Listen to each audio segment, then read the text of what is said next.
Good day to everyone, and thank you so much for joining us one more time in another episode of How to Maximize Your Singleness. And let me just say, for those of you who are not aware, this will probably be one of the final times that you will see me on this broadcast. I'm going to be retiring as in the role that I've traditionally had. But it doesn't mean that's the last time you hear from me. You might hear from me on my own podcast. Now I can talk about some things. So I'm just going to encourage you right now. If you have not done so, I'll be dropping some Facebook stuff out. So go to my Facebook page and touch base with me on there, and you'll see some more things happening at that time. But today I'm with my beautiful co-host, Angie. And one of the topics that came to us was how do you not allow yourself to get taken in by someone who is possibly an abuser? Are there any signs, any warning signs, and how do you pick up on those signs to protect yourself so you don't get trapped in that situation? Because once you get in a situation, and once you get in a relationship, as most of us know, it is not as easy to get out as it is to get in. Not at all. Especially if you are married to the person. Oh my goodness. And that's why we always say things like, look deep before you leap, right? Because you don't want to get yourself tied up into something. So I would say this, my co-host has probably had a better understanding from a woman's point of view I think so. on this topic. But I can tell you from a man's point of view, what you should be looking out for, because I've been a man all my life, been around men all my life, and I know how we operate. So let's just turn it over and let Angie. What do you have to say about this thing? Wow. Well, first of all, thank you for being here. It's a special edition. I consider this a special edition because by the time they see this, you will have retired. Yes. So anytime we have him here, it's special. I thank you. So, and let me tell you, when you presented this to me, this topic, as it came to you, I immediately just jumped all over it, and I had all of the signs and things that you look for as to how to avoid an abusive relationship. And I prayed on it, and I asked the Holy Spirit to bring me more, but I didn't ask him in the very beginning exactly what he wanted me to say. So the next morning when I got up, he gave me a whole lot to say. So to my surprise, it wasn't necessarily how to avoid an abusive relationship, the things to look for, but what he brought to my attention is to ask, what is it within us that causes us to avoid the things that we see as far as getting into an abusive relationship? And I may not be wording that properly, but basically saying, what is it on the inside of us that we will see certain things and avoid red flags? We'll move forward anyways. How do we get to the root of certain problems that allow us to even participate in the first place? Well, I think there are two things to look at, and I get what you're saying. But to overlook a red flag assumes you know how to identify the red flag, right? That is true. And I think that that there, we call it street savvy, right? Okay. Right. Okay. So there are some street savvy people. Most definitely. That will overlook a sign. Those women oftentimes say things to me like this: Pastor Daniels, he had potential. Oh yeah, I said that before. He had myself. potential, and that's why I'll overlook certain things. But then there's some people who that's not where they were, right? True. It wasn't that they overlooked; it's that they didn't see it coming. Okay. Because either they were naive, or because parents kind of pushed them in a certain direction. And then there's some things. Sometimes people are sly enough and this goes both ways for women and men. Okay. There's some people that are sly enough to abuse you before you know it. Oh, you're right. Right? Because we're not just talking about physical abuse. It's easy to identify physical abuse, Exactly. right? Or verbal. If someone punches you, that's easy.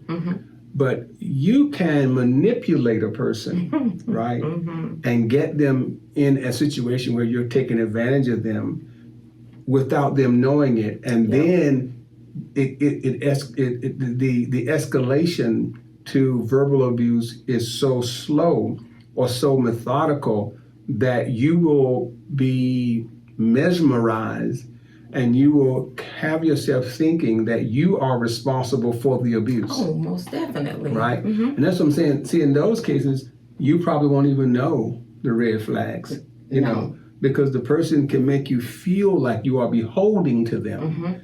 And so you don't catch it, you know. That's true. But I think that's one thing that I think I'm speaking to these young ladies, and not just young, but, you know, those who may not have had the street savvy, that I think you need to be looking out for. Anytime you're in a relationship and you're getting the feeling that the person has saved you, right? That they're being around you and they're making you feel like they saved you. To me, that's something that you have to take a step back right then and say, wait a minute, you know. And then they may be a good person, right? So I'm not saying that they're bad because of that. But I'm just saying you need to step back a minute. Because oftentimes when a person wants you to know that they saved you, they're setting you up. Oh, most definitely. You know, most definitely. And every good pimp know that play, okay? Because that's what you do. You get your girls straight, right? You know, you lull them in by treating them nice. That's right. You lull them in by all those gifts, and then you make them feel like without you they can do nothing. Exactly. Right. So that's something to look at. You know, if it's too. Here's what I tell anybody: if it feels too good to be true. It probably just is too good to be true. Most definitely. And so you just have to be careful, right? You're right.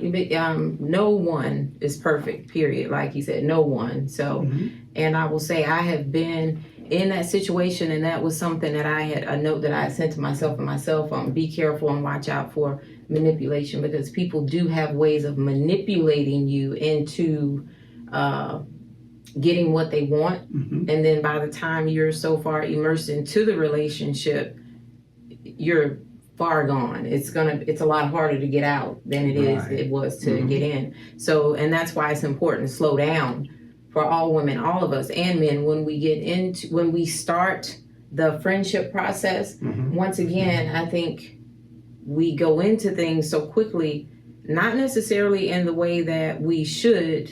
It's more of a worldly way. Basically, like we talked about before, dating without getting to know this person. And before you know it, we're just all in, we're caught up in a relationship because that's what we want. We want it so badly. But at the same time, we have to take the time to slow down and get to know the person. And I keep saying this, stay out of the bed. We have to, because sex confuses things. Now you're emotionally caught up. But I have recognized that just recently, just that discernment that the Holy Spirit gives, that has helped me out in such a tremendous way. Just kind of paying attention to, going along and just allowing a person to talk. And eventually they'll, you can't hide yourself for too long. Well, that's true. You can't. But I think that oftentimes it's not that I don't even think people are trying to hide themselves. I think, well, no, here's what I'm saying. That's the way they are. That's just the way they are. And nobody starts out in a relationship showing you their bad points. No, you get the representative at first. Yeah, it's like applying for a job, right? You don't walk in and tell the person, yeah, I do show up late 3 times a week. No, and I do want to take an extra 10 minutes for lunch every day. You always walk in with your best foot forward. But here's the thing: it's not just the intimacy that can fool you, right? Oftentimes, women allow men to put them in a position where the man is taking care of them. Okay. Like, Yep. you know, and it's a societal thing Mm-hmm. that society has taught us oftentimes. Let's say you go out on a date with a guy. Mm-hmm. Most women want the guy to pay for the meal. Mm-hmm. That's what they want, Mm-hmm. right? Most women want the guy to pay for whatever they're doing on that date, Okay. right? Now, if that continues for an extended period of time, what you've already done is given that guy a sense of dominance over you. Most definitely. See, I already agree. he's feeling dominant I over agree. you. Mm-hmm. And so once that dominance is felt, it's an easy step to look what I have done for you. Mm-hmm. You know, look what I have done for you. If he's buying this, if he's paying your phone bill, if he's doing that, it's look what I have done for Especially you. early on in the game. Yeah. Yeah. Mm-hmm. It's, I would say mid in the game and late in the game. You know, if someone is, no one, there is no free ride, is my point. Oh, See, there is no yes. free ride. No, right? it's not at all. So no one wants to feel like they're being taken advantage of. Mm-hmm. So if the man feels like he's taken advantage of, Mm-hmm. then that's going to cause him to do or say some things that will have a negative impact on Most you, definitely. right? Yeah. And that's going, some belittling is going to come in. Some, you know, I did all this for you, and you won't do this for me. That's that manipulation. And once he started, everybody manipulates. That's the thing. We both were manipulated. Okay. Because if I'm spending my money on you, you manipulated me. Right? I mean, it is what it is. Okay. And once you spend money on me, you know, once I spend money on you, I'm going to say it backwards. I mean, if I'm spending a lot of money on you, the question is, then you manipulated me. Because you're allowing this person to do these things. Not just allow, you're prompting. See, how is that? Because if we both go out to dinner and the bill comes, and you don't just reach out and take it, that means you're expecting me to take it. True. Right? Okay. And if I take it and I pay for it, then we go out a week later and the bill comes and you don't get it. Now you set a precedent. And the precedent is you expecting me to pay for Okay. it. So I know right that from that point on, every time I ask you out, you're expecting me to pay for it. So that's what normally happens. Unless you say, hey, I got it this time, right? Because see, if you got it this time, now you have established something that there is equity in the relationship. Sure. If you put me in control, I'm not going to want to relinquish that control. Nope. That's what I'm saying.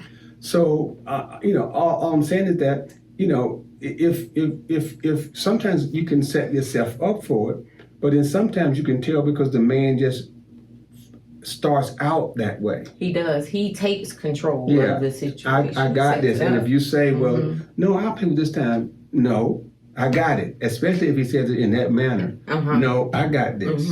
Okay, and pays for it. Whoa, that right there is a telltale Most sign that definitely, yep. that's someone who wants to be in control. And if I want to be in control, there's a strong possibility that there's going to be what you would call abuse. He may not call it abuse, but what you would call abuse, because most people that you know, mental abuse, making you feel small to make him feel big, or vice versa, because oftentimes women can make you feel small so they can feel big. Let's face it, grown folk, we know you guys know how to put a guy in his place, right?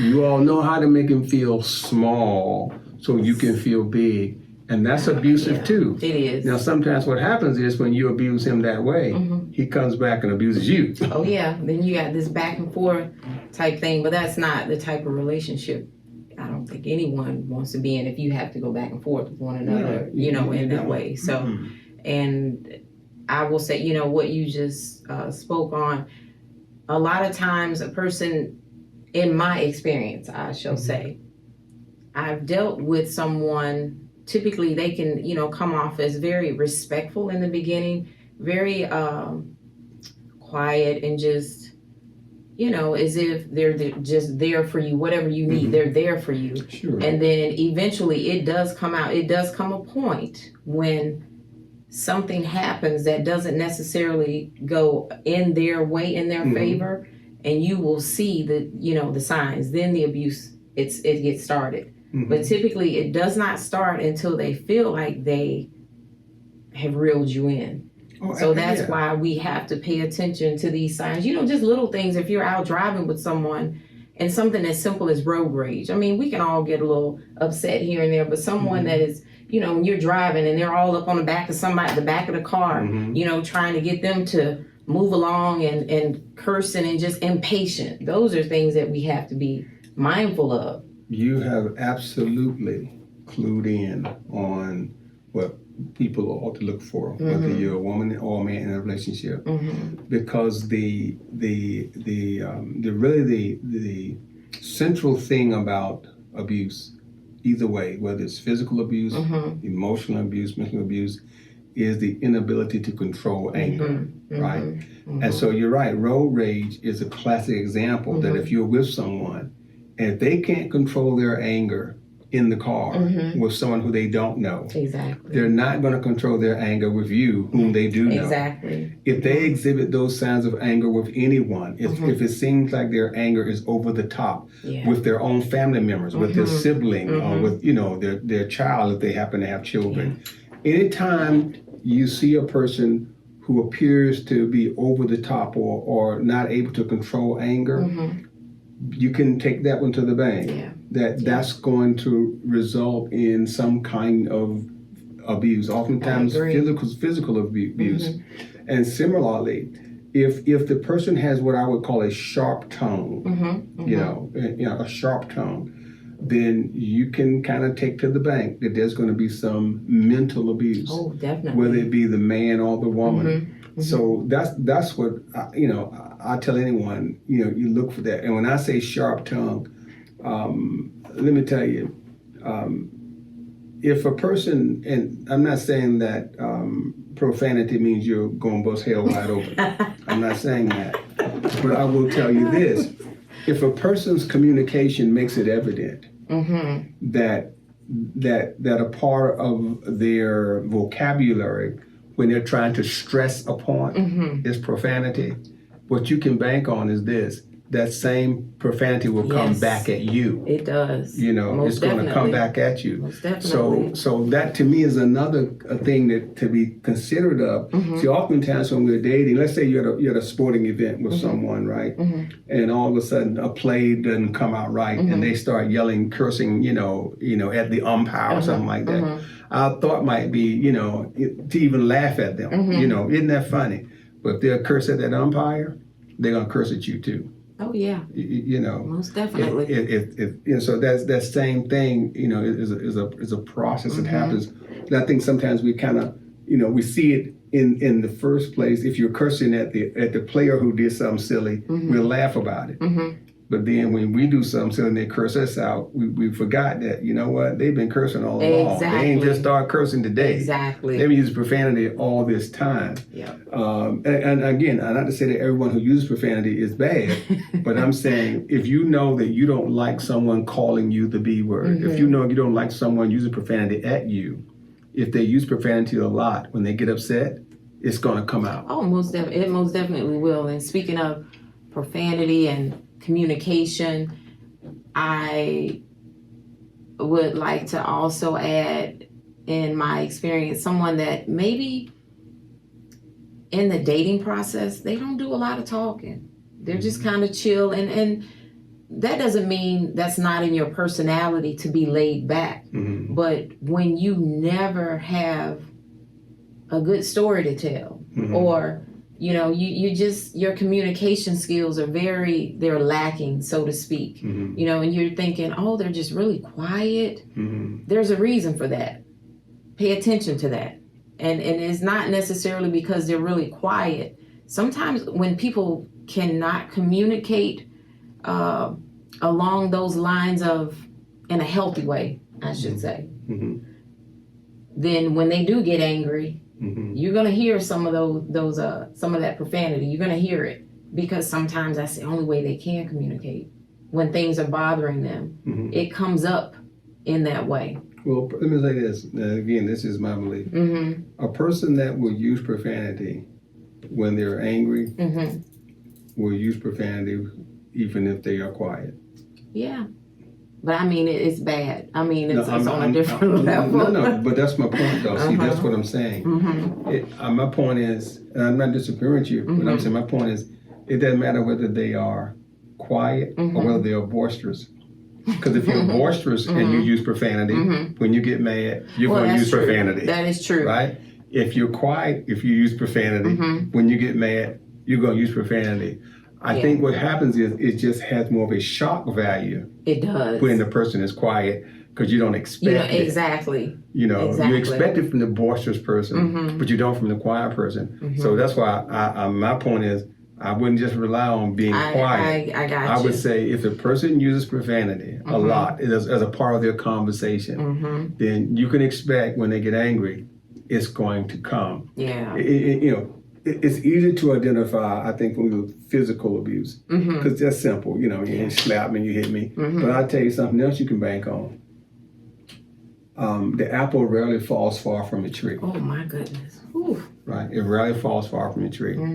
So if you look at, let's say if you are a woman and you look at the way whoever you're dating, and they introduce you to their parents, if you look at the way the wife responds to her husband, if she's, real docile, if she's, you can bank on the fact that, the apple rarely, I'm not saying that it doesn't at times, I'm saying it rarely falls far from a tree. So if the wife appears in that way, you know what? The father has taught the son to be that dominant figure in his household as well. And that doesn't mean this is the thing. If you've been taught that way, you might not consider it as abusive. See, that's the other thing, right? You're right. If you've been taught to be dominant, you've been taught to be dominant. That's right. And let me clarify something for people.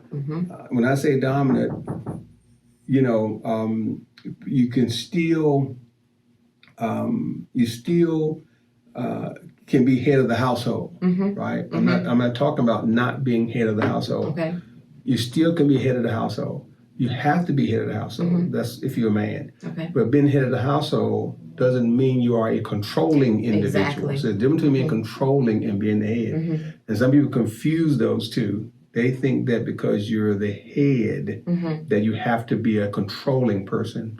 No, you don't. You're right. The head means to lead. It doesn't mean to control. That's right. That's right. So I guess to really put it in a different form as far as what I was saying, just pay attention how a person expresses himself, as far as emotions and things like that. And just like we talked about with road rage, do they suppress it or are they able to communicate, in a healthy way? Because if they can't, then that's something you must be mindful of. Right. So, yeah. Absolutely. Yeah. But, and what I would like to also say is this: the best way to help you discern, and this is not about religion, it's about relationship with God. It's necessary because so often I think we look for, I don't want to say an easy way out, but we're looking for these tips and methods and all these different things on getting by in life with certain situations, and we can't, not with everything. I think relationship with God is necessary, so the Holy Spirit can help you discern. And when you have a healed heart, you can recognize certain things. You won't ignore the signs that you do see. You won't make excuses for what you see either. And I think that was a problem for me at one point in my life. I made excuses. I could witness someone tell a lie, and I would excuse it. And then later on, when I get into the relationship and I'm wondering why, how did I end up with a habitual liar? I saw it early on. So we really have to be honest with ourselves. Not necessarily that naive person that just thinks, oh, well, it's okay. But there has to be something that we've seen at some point that just jumped out and we just kind of ignored things. So, and I would like to say, if God hasn't told you, even if he has shown you, this is who I want you to be with, you still want to take your time. Well, I'll say it this way. Mm-hmm. If God said it, you don't need to take your time. Well, you're right, but unless he told you to go right now, and he will. The question is, did God tell you? That's right. Okay. That's right. Just like when Isaac, found a wife. Oh. He didn't have to, That's what it was. Right, it is what it is. That's right. right. That's right. Joseph and Mary, it is what it is. That's right? what it is. The That's problem right. is that oftentimes people will say, God told me, and God didn't tell you not one thing. See, just because your eyes admired, that didn't mean God told you. That's right. Just because the person told you they were saved, sanctified, filled with the Holy Ghost, and was preaching at least twice a week, that doesn't mean God told you that was there for are them. Abusive people in the pulpit. Absolutely. Yeah. So I'm just want to throw that out there because I don't want folks to think that they need to question God. Oh, no. That's not what I'm saying. If it's God, you can move out. Yeah, that's not what I'm saying at all. But here's the thing, which what you said, it certainly makes a lot of sense in that oftentimes we confuse what we want with what God wants. I think that's the thing. Okay. Is that if you have been without ice cream for a long time, right, then you're going to want some ice cream. True. Whether it's vanilla or chocolate, you're going to want some ice cream. Now, you may know that it's not the best thing for you at this point in time, right? You may know that. You may know that. Too many calories. Yeah, right. But you will still say, you know what? Let me go ahead and I think I can get by with it this time. And I think that's what people do at times is that they overlook. They overlook because they try to weigh the good and the bad, right? And they say to themselves, well, I want this. I want it so bad I can put up with that. I mean, I'm not saying that's what they should do. I'm saying that's what people do. It's, like I'll give you an example of what I'm referring to. And these are grown folk we're talking to, so we ain't got to pull punches. Of course. If that man has some characteristics that you feel are irreplaceable, women will put up with abuse. That's tough right there. It's tough. It's tough but true, right? If that man, let's for example, and I use some stuff that won't hurt folk feelings. My mother used to say this: "It's easier to love a rich man than a poor man." Okay. Right. I believe it. And you know what her point was? I can put up with a rich man cheating easier than I can put up with a poor man cheating. Because at least he's taking care of you. Right. He's taking care of and that's what I'm saying. I'm saying people oftentimes will weigh, right? They can see the person and recognize that the person may be a little rough around the edges, but he drives a Maserati, or he has a certain status, right? And so they will, okay, I'll look past that because of what he has. That's what I'm saying. Okay. It can be financial. It could be physical appearance. It could be, in how they make you feel, a number of things that people will kind of weigh those things. That works temporarily, right? But down the road a piece, then you get to the point where you'd be like, it was not worth it. No. So, and I'm just piggyback on what you said, how people overlook stuff. Exactly. And I think that's what will cause people to overlook some things sometimes because they, you can, I'll give you another example. Let's say a woman will know that the man has certain tendencies. Okay. Know this, but will compete with another woman to get him. Boy, you just said a word here, and you're right. You're right. And once you get him, you can't trade him back in, right? But unfortunately, I'm just saying that's what happens. And it's not just women; men do the same thing. Yeah. Men will compete for a woman, because of her physical appearance, because of her beauty, right? And know she has a sharp tongue. Right? No, she has a sharp tongue, and because that's her only weapon to fight. That's the thing. Okay. A woman's most her weapon that has the most impact is her tongue. Mouth, yeah. That mouth when because she can say some things to you that cut to the quick. She can't. She's not physically able to throw you around the house.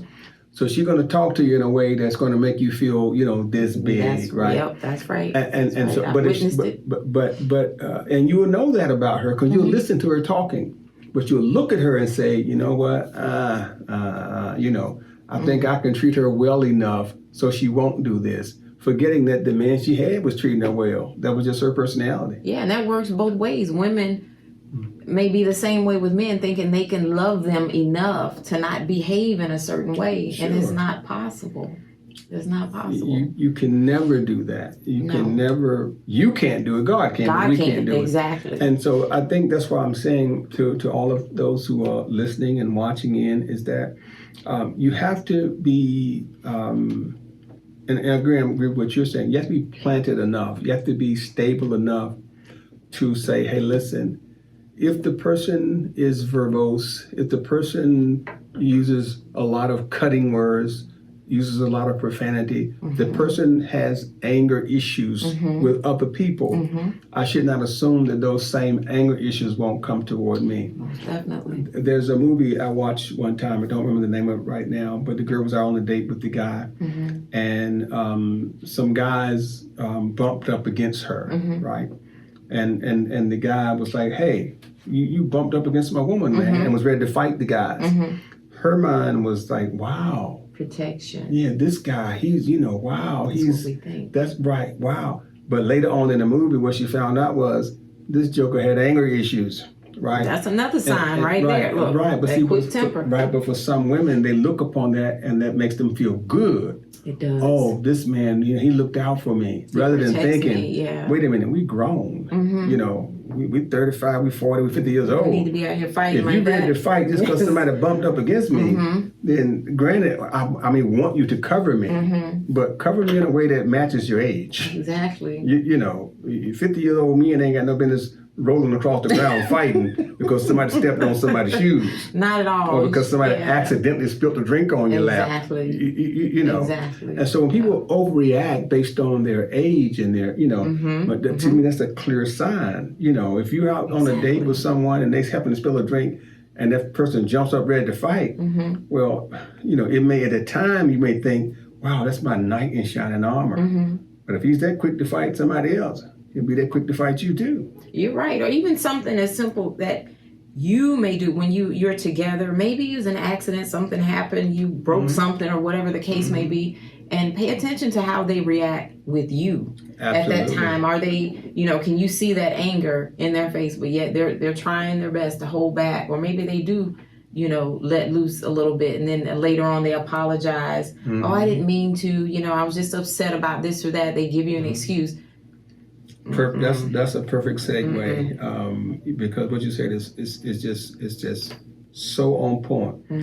Is that if I have to keep apologizing, then that in and of itself is something to think about. It is. Right? Because why is it does your behavior require an apology all the time? Exactly. Even if it's minor, why is it there? So, that just kind of seals the deal right there.